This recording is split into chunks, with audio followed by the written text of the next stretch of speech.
Parliament को 1 minute के लिए चलाने की कॉस्ट है 2.5 लाख रुपए। इसका मतलब एक सेशन में कई करोड़ रुपए खर्च होते हैं।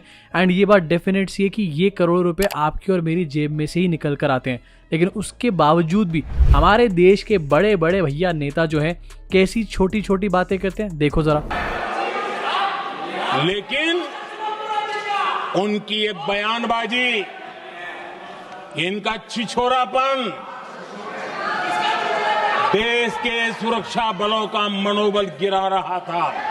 अगर यही भाषा किसी और नेता ने बोल दी होती जो कि सरकार में नहीं है, तो अभी तक एक टूल किट यहाँ पर ऑन हो चुका होता, हमारे देश की मीडिया एक्टिवेट हो चुकी होती। लेकिन क्योंकि यहाँ पर हमारे मोदी जी ये बात बोल रहे हैं तो कोई भी इसके ऊपर कुछ नहीं बोलने वाला। लेकिन ये बात सोचने वाली है कि क्या देश के प्रधानमंत्री को इस तरीके की भाषा का इस्तेमाल करना चाहिए, वो भी टैक्स पेयर के पैसे पे। भैया हमारे पैसों से हमारी बात यहाँ पर क्यों नहीं हो रही, एक दूसरे के ऊपर पॉलिटिक्स क्यों करी जा रही है यहाँ पर हमारे पैसों से। अब पार्लियामेंट के मॉनसून सेशन में बताया गया था कि ऑपरेशन सिंदूर के ऊपर चर्चा होगी और कल इसी के ऊपर चर्चा हुई, जहां पर राहुल गांधी भी मौजूद थे, नरेंद्र मोदी भी मौजूद थे। And Narendra Modi as usual सवालों से भागते हुए यहां पर भी नजर आए। इनफैक्ट जब भी उनसे सवाल पूछे गए तो या तो उन्होंने यहां पर नेहरू का नाम लिया या फिर सामने वाले लोगों को पाकिस्तानी घोषित करने का काम किया। अब चलो नेहरू पाकिस्तान तक तो ठीक है, लेकिन हमारे पैसे के ऊपर आखिरकार झूठ क्यों बोला जाता है।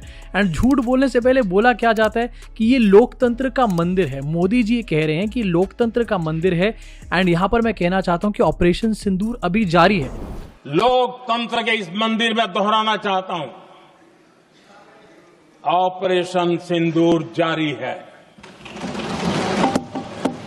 अरे मोदी जी, लोकतंत्र के मंदिर में बाद में दोहरा लेना, पहले इस बात को जय शाह के कानों में जाकर के दोहराओ। क्योंकि अभी भी हमने देखा है कि इंडिया और पाकिस्तान का मैच होने वाला है 14 सितंबर को। सोचो, जहां पर इंडिया पाकिस्तान के बीच में इतना कॉन्फ्लिक्ट हुआ, पहलगाम में इतने सारे लोगों की जान चली गई, एंड इसके पीछे सबको अच्छे से पता है कि किसका यहाँ पर हाथ था। उसके बावजूद भी हम पाकिस्तान के साथ यहाँ पर मैच खेलेंगे। अब थोड़े दिन पहले ये पार्टी टर्की को बॉयकॉट करने की बातें कर रही थी, लेकिन अब पाकिस्तान के साथ मैच खेलने की बातें हो रही है।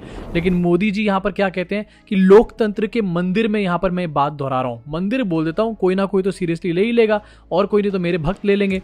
लेकिन क्या इस मंदिर में मोदी जी सच बोल रहे हैं या फिर नहीं, ये साफ पता चलता है इस मैच की सच्चाई से। इसके अलावा जैसे मैंने आपको बताया कि ये पूरा डिस्कशन नेहरू के ऊपर किया गया था, नेहरू को ब्लेम कर दिया जाए किसी भी तरीके से।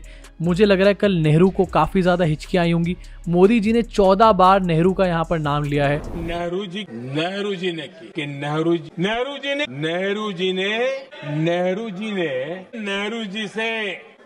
जी को भी नेहरू ने उनसे कहा था, नेहरू जी ने कहा, नेहरू जी केवल और नेहरू जी की गलती, नेहरू जी द्वारा 2.5 लाख रुपए पर मिनट उस कंट्री का टैक्स पेयर पे कर रहा है जहां पर लोगों के पास पैसे नहीं है अपना जीवन यापन करने के लिए ठीक से, जहां पर लोग सेविंग ठीक से नहीं कर पा रहे हैं, जहां पर लोग या तो छोड़ के देश को भाग रहे हैं या फिर उनके जेब में पैसे नहीं है बिल्कुल भी बचे हुए। उस देश में 2.5 लाख रुपए पर मिनट खर्च किया जा रहा है संसद चलाने के ऊपर। एंड उस 2.5 लाख रुपए पर मिनट से क्या किया जा रहा है, नेहरू को ब्लेम देने का यहाँ पर काम किया जा रहा है। अरे भैया, अगर नेहरू के ऊपर ही ब्लेम डालना है तो हमारे पैसे क्यों खर्च कर रहे हो यहाँ पे। अब यहाँ पर नेहरू का तो इतनी बार नाम ले लिया गया मोदी जी के द्वारा, लेकिन एक्चुअली में नेहरू की जगह मुझे लगता है ट्रंप का नाम लेना चाहिए था। लेकिन ट्रंप का नाम गेस व्हाट, एक बार भी नहीं लिया है। जब से इंडिया पाकिस्तान का कॉन्फ्लिक्ट रुका है तब से 30 बार लगभग ट्रंप इस चीज को क्लेम कर चुका है कि ट्रंप ने सीज फायर करवाया है, ट्रेड का हवाला देके सीज फायर कराया गया, अलग अलग तरीके के क्लेम्स यहाँ पर किए गए हैं। लेकिन फिर भी एक बार भी यहाँ पर पीएम मोदी ने ट्रंप का नाम तक नहीं लिया है। इनफैक्ट आपको सुनाना चाहता हूँ, जब विपक्ष ने मोदी जी से ट्रंप का नाम लेने के लिए कहा तो मोदी जी ने एक्चुअली में पानी पिया उस टाइम पर, वो ट्रंप का नाम नहीं ले पाए, गला सूख गया गला। कि हमने हमारा लक्ष्य पूरा कर दिया है, अगर आप कुछ करोगे तो महंगा पड़ेगा और आप ऐसे कैसे चलता प्लीज। ट्रंप डायरेक्टली हमारे देश को कई बार टारगेट कर चुका है। ट्रंप डायरेक्टली ये भी कह चुका है कि इंडिया से जो है ये कंपनीज, बड़ी बड़ी टेक कंपनीज ये शिफ्ट हो जाएं, वापस अमेरिका चली जाएं, इंडिया के लोगों को हायर नहीं करना चाहिए, इस तरीके की बातें भी बोल चुका है। हमारे को इकोनॉमिकली डिस्टेबलाइज करने की कोशिश कर चुका है डोनाल्ड ट्रंप। लेकिन उसके बावजूद भी हमारे देश का प्रधानमंत्री, सो कॉल्ड 56 इंच वाले चाचा जो है, वो ट्रंप का नाम तक भी नहीं ले पा रहे। आखिर ऐसी क्या मजबूरी है यहाँ पर। चलो मैं एक बार को मानता हूँ कि ट्रंप का नाम नहीं लिया जा रहा और ये डिप्लोमेसी की वजह से हो सकता है, लेकिन उसके बाद ये बोल देना कि मेरा डंका बज रहा है, मैं 56 इंच हूँ, मैंने सामने वाले को डरा दिया, दबा दिया, सबसे बड़े विश्व के नेता, विश्व गुरु बन चुके हैं मोदी जी, ये बातों का कोई भी बेस नहीं होता यहाँ पे। फाइनली मोदी जी ने काफी प्रेशर के बाद ये बोलने की कोशिश करी कि नहीं भैया ट्रंप ने ऐसा कुछ नहीं कराया था, लेकिन डायरेक्टली मोदी जी ने यहाँ पर भी ट्रंप का नाम नहीं लिया। मोदी जी कहते हैं कि वर्ल्ड के किसी भी नेता ने कोई भी यहाँ पर सीज फायर कराने की बात नहीं करी थी। एक बार सुनते हैं और उसके 10 मिनट के अंदर ही मोदी जी का कैसे पोपट हो गया ये भी दिखाता हूं आपको। दुनिया के किसी भी नेता ने भारत के ऑपरेशन रोकने के लिए नहीं कहा।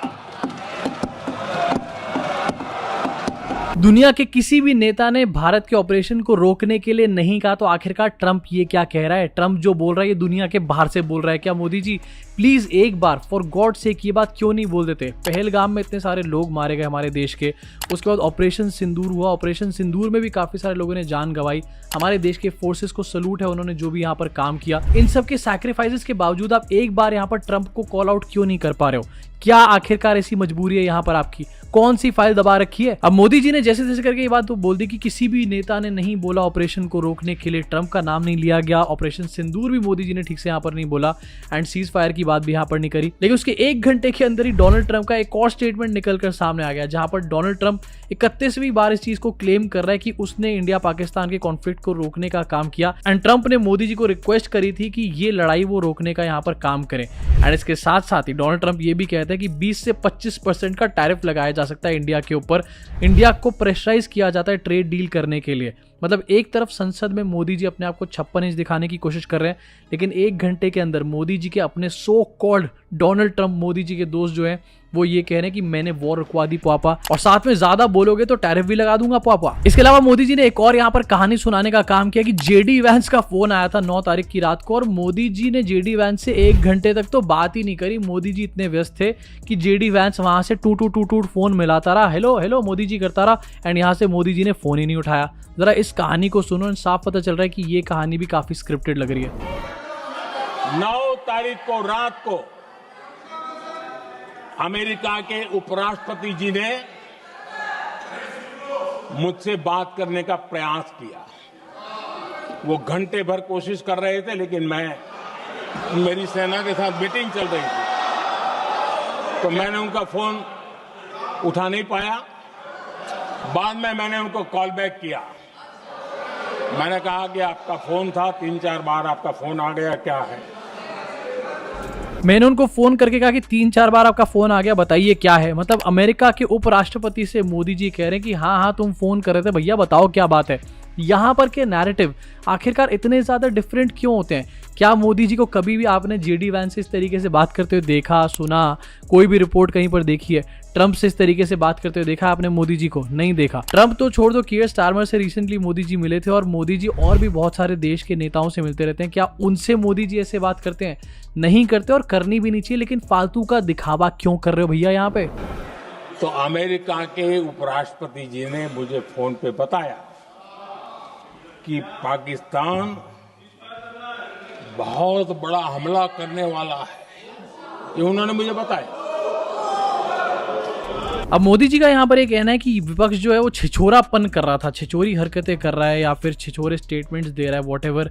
लेकिन विपक्ष क्या कर रहा है ये आपको दिखाना चाहता हूँ। राहुल गांधी ने क्या कहा, एंड ये कोई भी नहीं आपको दिखाएगा। राहुल गांधी ने मोदी को ये बोला कि वो ट्रंप को यहाँ पर कॉल आउट करे, उनको झूठा बोले, जो कि एक्चुअली में इस टाइम पर नीड ऑफ द आवर है। जैसे कि बीजेपी दिखाती है कि ट्रंप झूठ बोल रहा है, तो बोल क्यों नहीं रहे कि ट्रंप झूठा है संसद के अंदर?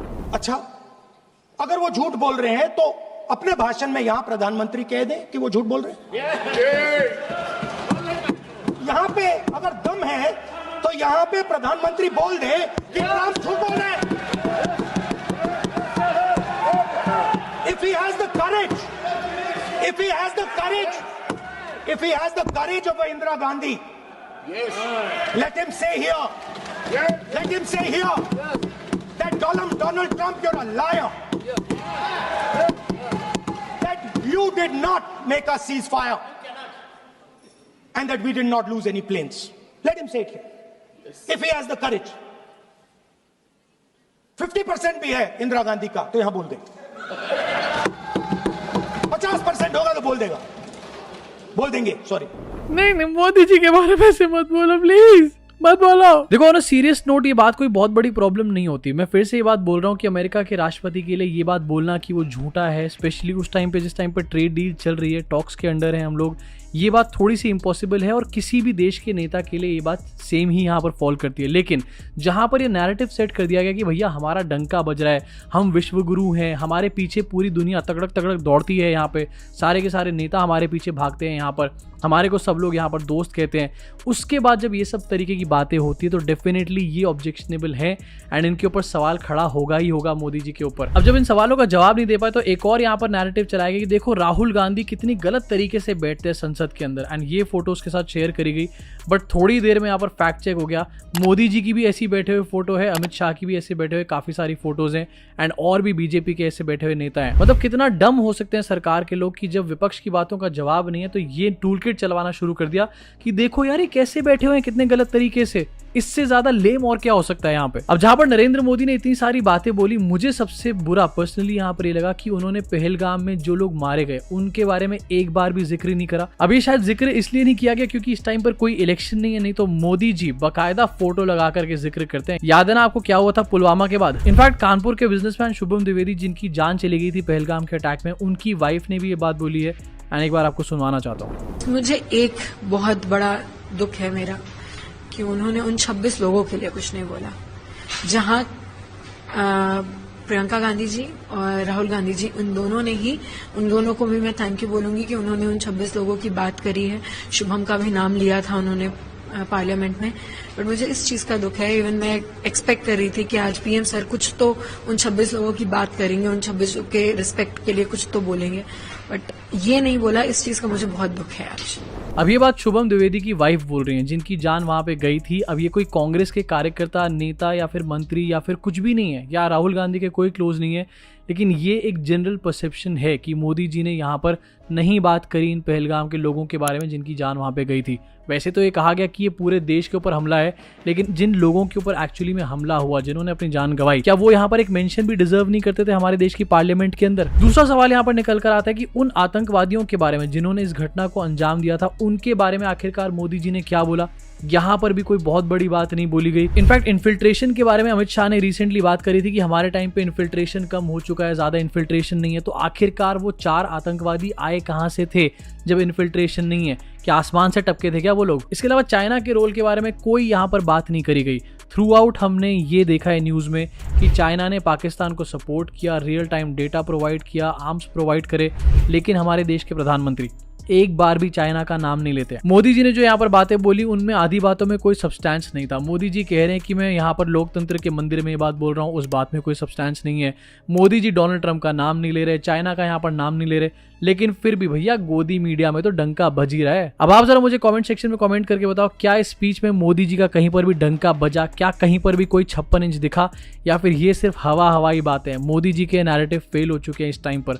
नीचे कमेंट सेक्शन में कमेंट करके अपनी भड़ास जरूर निकालना। मैं आपसे मुलाकात करूंगा इस चैनल के अगले वीडियो में। ऑल्सो जाते जाते बताना चाहूंगा, बहुत सारे लोग क्वेश्चन कर रहे हैं कि मैं यहाँ पर वॉइस वाली वीडियोस क्यों डाल रहा हूँ, और ऐसा इसलिए है क्योंकि रिसेंटली मेरा एक ऑपरेशन हुआ, मेरी तबीयत बहुत ज्यादा ठीक नहीं है, तो कैमरे पे बहुत जल्द वापस आऊंगा और बहुत जल्द आप लोगों से मुलाकात होगी। तब तक के लिए बाय बाय।